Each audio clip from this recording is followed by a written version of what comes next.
ஃபங்க்ஷனுக்கும் பேராமீட்டருக்கும் வந்து பார்த்தீங்கன்னா ரெண்டுமே சேம் கிடையாது, ரெண்டும் வேறு வேறு. ஸோ நீங்கள் இதில் வந்து கன்ஃபியூஸ் ஆகிடக்கூடாது. ஸோ உங்களுக்கு வந்து ஈஸியாக ஒரு சின்ன ஒரு எக்ஸாம்பிள் ஒன்று இதில் போட்டுருன்னு பார்த்தீங்கன்னா, பேராமீட்டர்னு சொல்ல வரது என்ன, நீங்கள் வந்து ஒரு ஃபங்க்ஷனை வந்து டிஃபைன் பண்ணுறீங்க. டிஃபைன் பண்ணும்போது பார்த்தீங்கன்னா அந்த பேராந்தீசிஸுக்குள்ள நீங்கள் 2 வேரியபிள் கொடுப்பீங்க தானே, 2 வேரியபிளை தான் நாங்கள் பேராமீட்டர்னு சொல்கிறோம். அதாவது இந்த ஃபங்க்ஷன் வந்து என்ன டாஸ்க் இல்லை என்ன ஆக்டிவிட்டியை செய்ய போகுது, அதை வந்து நீங்கள் ஒரு வேரியபிளில் வந்து என்ன இன்புட்டாக வந்து ரிப்ரசென்ட் பண்ணுறீங்க. இப்போ நீங்கள் இதில் பார்த்தீங்கன்னா 2 நம்பரை வந்து ஆட் பண்ணுறது, ஆட் நம்பர் ஒரு ஃபங்க்ஷன் நேம் கொடுத்துருக்கேன். பேராந்தீஸில் பார்த்தீங்கன்னா என்ன A, B என்று 2 வேரியபிள் கொடுத்துருக்கணும். இந்த 2 வேரியபிள் தான் என்ன பேராமீட்டர்ஸ்னு சொல்ல வரும். அப்போ இந்த ஃபங்க்ஷன் டாஸ்க் என்ன, 2 நம்பர் ஆட் பண்ண போகும். இந்த டாஸ்க்கை வந்து பார்த்தீங்கன்னா ஃபங்க்ஷனுக்குள்ளே வந்து டிஃபைன் பண்ணியிருக்கேன். அதாவது ஸ்டேட்மெண்ட் சொல்கிறது இல்லாட்டி ப்ரொசஸ்ன்னு சொல்கிறது. அதாவது இந்த ஃபங்க்ஷன் வந்து என்ன டாஸ்க்கை செய்ய போகும். இப்போ அதை வந்து என்ன C என்ற ஒரு வேரியபிளில் A+Bன்னு கொடுக்குது. அதை கூட 2 பேராமீட்டர் கொடுக்குது. அந்த 2 பேராமீட்டரை வச்சு இந்த ஃபங்க்ஷன் என்ன செய்யணும், 2 அந்த பேராமீட்டர் ரெண்டுமே ஆட் பண்ணணும். இது என்ன, இப்படி நாங்கள் ஒரு ஃபங்க்ஷனை வந்து டிஃபைன் பண்ணுறோம்.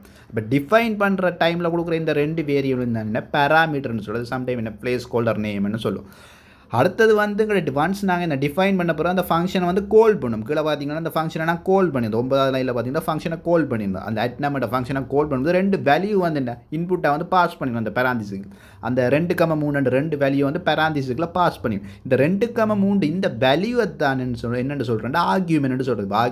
ஆர்கியூமெண்ட் என்ன, அதாவது வந்து நாங்கள் ஃபங்க்ஷனை கால் பண்ணுறோம். நாங்கள் ஆல்ரெடி டிஃபைன் பண்ண ஃபங்க்ஷனை வந்து திருப்பி வந்து கால் பண்ணுறோம். கால் பண்ணும்போது அங்கே வந்து நீங்கள் 2 வேல்யூ அந்த பேராந்தீஸுக்கு 2 வேல்யூ கொடுக்கணும். ஏன்டா வந்து டிஃபைன் பண்ணும்போது A, B என்று 2 வேரியபிள் நேம் கொடுத்துட்டாங்க. இப்போ அந்த வேரியபிள் நேமுக்கு 2 வேல்யூ வந்து ஃபங்க்ஷனை கால் பண்ணும்போது கொடுக்குறோம். அப்போ நான் கால் பண்ணும்போது கொடுக்குற இந்த 2 வேல்யூவும் தான் என்ன நாங்கள் வந்து ஆர்கியூமெண்ட் சொல்கிறோம். நீங்கள் ஃபார் எக்ஸாம்பிள் இதில் வந்து நீங்கள் ஒரு வேல்யூவை கொடுக்காம தனியாக 3 மட்டும் கொடுத்து நீங்கள் ரன் பண்ணிங்கன்னா உங்களுக்கு என்ன 1 பொசிஷனல் ஆர்கியூமெண்ட் மிஸ்ஸிங்ன்ற ஒரு எரர் வரும். நீங்கள் ட்ரை பண்ணி பாருங்கள். இப்போ இதான் என்ன 2 கீ டிஃப்ரெண்ட். அதாவது பேராமீட்டர்ன்றது வந்து என்ன நீங்கள் ஃபங்க்ஷனை டிஃபைன் பண்ணும்போது கொடுப்பீங்க. ஆர்கியூமெண்ட்ன்றது வந்து நீங்கள் ஃபங்க்ஷனை கால் பண்ணும்போது அந்த பேராமீட்டர்ஸுக்கு வந்து ஆக்சுவல் வேல்யூவை வந்து நீங்கள் பாஸ் பண்ணுறீங்களே, அந்த ஆக்சுவல் வேல்யூஸ் தான் என்ன ஆர்கியூமெண்ட். ஸோ நீங்கள் ஃபங்க்ஷன் இந்த பேராமீட்டர் உங்களுக்கு கன்ஃபியூஷன் இருக்குது, கொஞ்சம் ஃபர்தராக படிக்கணும்னா இதோட லாங் வீடியோ வந்து என்ன கீழே கொடுக்குறேன், செக் பண்ணி பார்த்துக்கொள்ளுங்கள். இந்த சேனலை மறக்காமல் சப்ஸ்கிரைப் பண்ணிக்கொள்ளுங்கள். நன்றி, வணக்கம்.